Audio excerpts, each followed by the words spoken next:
হাজারবার ওয়ার্নিং দেওয়া সত্ত্বেও রাজ্য সরকার তাতে কোনো রকম ভাবে কর্ণপাত করেনি এবং 3 মাস তাদেরকে সময় দেওয়া হয়েছিল। 3 মাস পর সেই মামলার রায়দান হলো আজকে। সুপ্রিম কোর্টের প্রধান বিচারপতির বেঞ্চ আজকে সেই কেসের রায় দিয়েছে।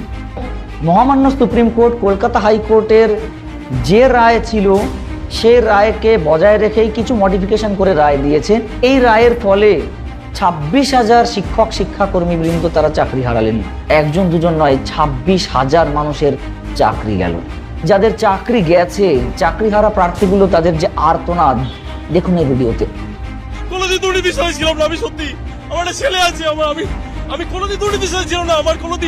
আমি কোনোদিন আজ পর্যন্ত আমার ক্যারিয়ারের জীবনে যত সততার সাথে আমার একাডেমিক মার্কস অনেক খেটেছি জীবনটা, সারা জীবনের পরিশ্রম আমি জানি না।